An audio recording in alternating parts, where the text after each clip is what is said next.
What's up, everyone? Right now we're in beautiful Nantes, France, and we're here at the 2022 UCI BMX Racing World Championships.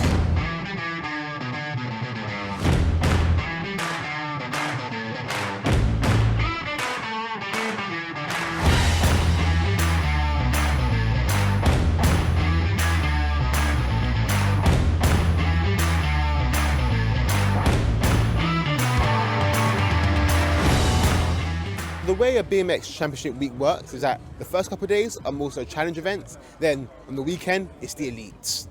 How about this for an amazing event? In terms of the view, in terms of how it is, the atmosphere, in terms of people of different races as well. Got Colombians, Canadian, obviously French people are here, Brazilian, Japanese, a whole bunch of people who, again, are here for the same thing in terms of their love for the sport in that sense. So this is what it's like on race day. There's 8 riders and they're trying to get around as fast as possible. And as you can see, it takes about 30 seconds. Even more so you hear the crowd. There's a French favourite obviously, so that's why it's so loud. The goal of BMX is to reach the finish line first. That's easier said than done. When Lance rushes twists and turns, big jumps, small jumps between the start and the finish line. This is the ramp at the top, the 8-metre ramp, literally right below where the riders start climbing up. This is, I feel like, where the nerves begin, where the tension starts to build, where they're on the edge of their seat, they start to get into the mode of them taking the plunge into the drive as well.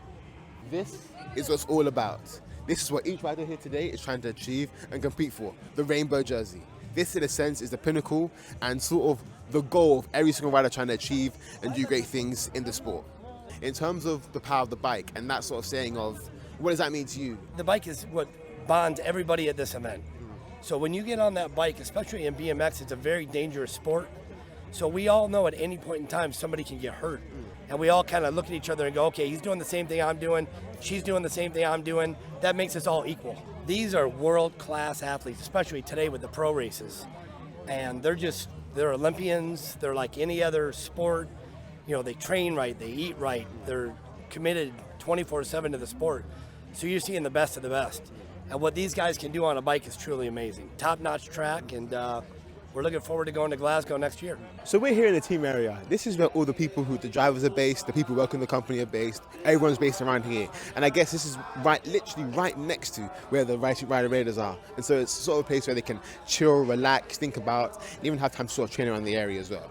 And so I guess we're going to try and see if you can find out more about their psyche, their mindset, and how they feel about BMX racing as a whole. So I guess I just want to know about the process in terms of making it through this far and how that is worked mentally as an athlete in this sense. We all have the first round, which is usually when everyone's the most nervous, anticipation's high, kind of seeing where everyone's at.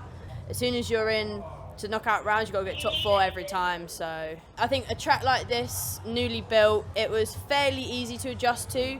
I think the only thing that we were struggling with was the transition at the bottom of the hill because it's so sharp. That was actually the only thing we kind of had to adjust to. But after that, tracks like this, we kind of take our time, talk to the coaches, and we just work out what's the best line. This is my baby. This is pretty much my dream set up, and I'm very lucky to have all these amazing sponsors that can supply me with all this. Only one back brake because we go very, very fast and we don't usually use our brake. It's literally just at the finish line, so you can imagine if we just had one front brake, we'd probably just go over the handlebars at the finish line, so that's why it's safer to just have one back brake. And yeah, one gear as well, which some people tend to change from track to track. I'm pretty simple and I like to keep the same gear wherever I go, so yeah, that's pretty much it. It's just nice, light, fast bike. We're here with Kai right now. Just wanted to speak about in terms of this track and how you get used to getting the grips with it. This track is pretty straightforward. All the jumps are pretty simple. The track isn't technical at all. You just got to stay smooth because the track is very fast. Yeah, stay smooth and be consistent around the track and you'll get to the finish line in good time. What do you feel like are the main key differences that make someone great and make someone amazing in terms of that jump and that gap in between? Just being able to do things that other riders can't do. Either to find points or the jumps on a track where you can gain speed or make sure you're always staying smooth and consistent is the best key in the BMX bike. Right behind me is the finish line for this temporary track. But just for this event, it takes some 30 to 40 seconds for the elite riders to get around it the whole time. So throughout the day, racing becomes thick and fast. How important is it in terms of, as a manager, being there for your drivers, where people just see the riders and they don't really understand how much behind the scenes work you do? There's a lot of work that all we have to do is behind the scenes, as you say. The riders obviously need to train as much as they can. They are really committed and dedicated to training. An athlete life is so different than a regular person life, so it has to do with a lot of effort, a lot of confidence, a lot of commitment with what they do, and as best as they can.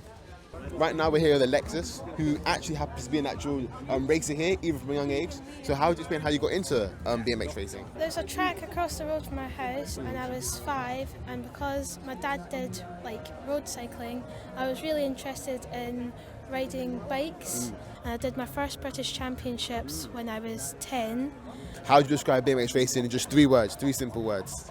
Competitive, exciting, amazing. 3 words, how would you describe it?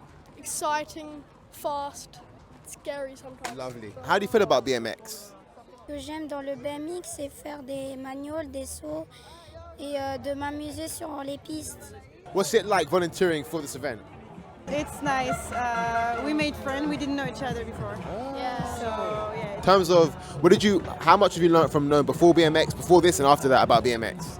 For me, a lot, because it's the first time I'm close to BMX. Okay. Before, I didn't know about this sport. Yeah. It's the first world event I participate to, so it's very interesting and to go further into this world.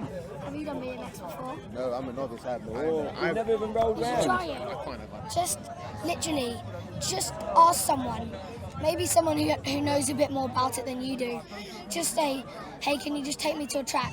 Just be willing to try it. Just find a BMX, get on a helmet, get well padded up, and just literally go around, roll it, have fun. 3 words would you use to describe BMX as a whole? I can't. There's too many words. I mean, you have to be quite brave to do it, because you got to start BMX willing to fall off and hurt yourself.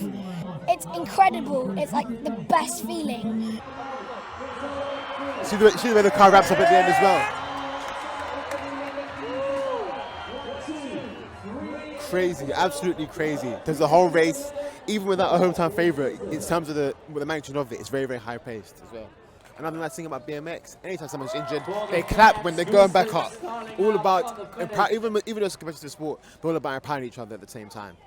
Over and out for the 2022 UCI BMX Racing World Championships. I've learned new things, saw a lot of cool things, and hopefully see you all in 2023.